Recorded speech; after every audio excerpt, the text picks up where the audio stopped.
मैं आपको अपने मित्र नीलेश की बहन नीलिमा और उसकी साली नीतू की आप बीती कहानी आप लोगों को सुनाता हूँ। कुछ दिनों पहले नीलेश ने मुझे बताया कि उसकी बहन की मौत हो गई। ये सुनकर मैं बहुत दुखी हो गया और मैंने उसकी मौत का कारण पूछा तो उसने पूरी घटना मुझे सुनाई।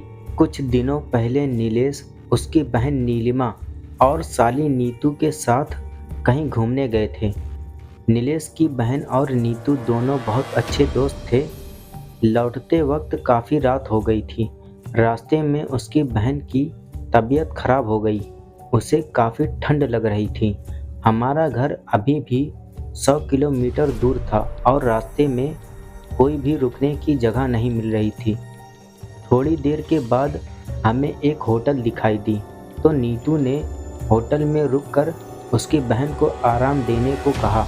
उस होटल के काउंटर पर हमने जब रूम के लिए पूछा तो उसने बताया कि सभी रूम फुल थे क्योंकि उस रास्ते पर केवल वही एक ढंग का होटल था।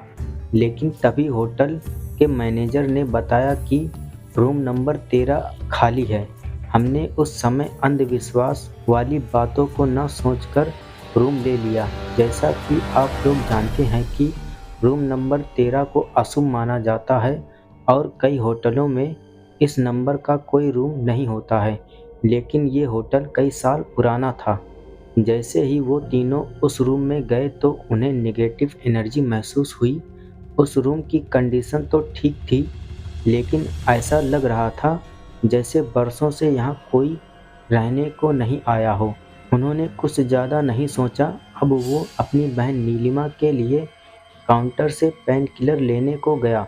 काउंटर से टेबलेट लेकर जैसे ही रूम में आया तो देखा कि उसकी बहन बालकनी में खड़ी बातें कर रही थी। नीलेश ने सोचा नीतू और उसकी बहन दोनों बालकनी में बातें कर रही हैं। लेकिन जैसे ही उसके पास गया तो उसकी बहन के अलावा कोई नहीं था। उसने उसकी बहन से पूछा कि तुम किससे बातें कर रही थी, तो उसने सिर्फ सर हिला कर मना कर दिया। तभी नीतू वॉशरूम से आई। नीलेश घबरा गया कि अगर नीतू वॉशरूम में थी तो नीलिमा किससे बात कर रही थी। नीलेश ने नीलिमा को टेबलेट दी और सो जाने को कहा। अब नीतू और नीलिमा दोनों बेड पर सो गए और नीलेश सोफे पर सो गया। सुबह जब क्लीनर कमरे की सफाई के लिए आया तो दरवाज़ा खुला था और वो जब अंदर आया तो देखा कि कमरे में खून ही खून था और नीलिमा मर चुकी थी। क्लीनर जोर से चिल्लाया तो मेरी नींद खुल गई और देखा कि नीलिमा की मौत हो चुकी थी और नीतू बेहोश हो गई थी। नीलेश जोर जोर से रोने लगा और मैनेजर को बुलाया। मैनेजर ने तुरंत एम्बुलेंस को बुलाया और दोनों को हॉस्पिटल ले गए। नीलिमा तो मर चुकी थी लेकिन नीतू को थोड़ी देर में होश आ गया। जैसे ही नीतू को होश आया तो उसके पीछे उसकी बहन की आत्मा थी और उससे बोल रही थी तूने मुझे मार दिया। यह कहकर वो गायब हो गई। नीलिमा काफ़ी बुरी तरह डर गई।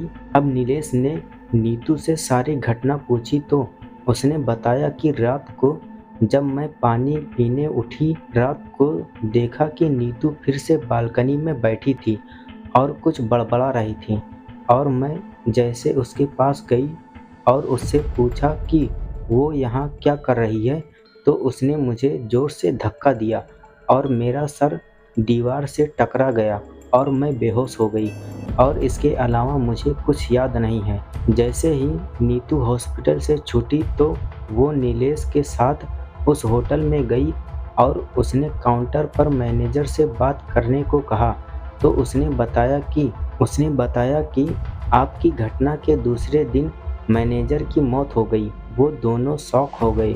उन्होंने क्लीनर से माजरा समझने की कोशिश की तो उसने बताया कि आप जिस रूम में रुके थे वो प्रेत बाधित था और रात में वहाँ कोई नहीं रुकता था, लेकिन मैनेजर ने पैसों के चक्कर में रूम आपको दे दिया। इस रूम में पहले भी 2 मौत हो चुकी है। अब सारी बात नीलेश को समझ में आई। इस घटना के बाद नीलेश काफ़ी सदमे में चला गया और कभी किसी होटल में नहीं रुका। तो दोस्तों, आपको ये कहानी अच्छी लगी हो तो लाइक और शेयर ज़रूर कीजिए।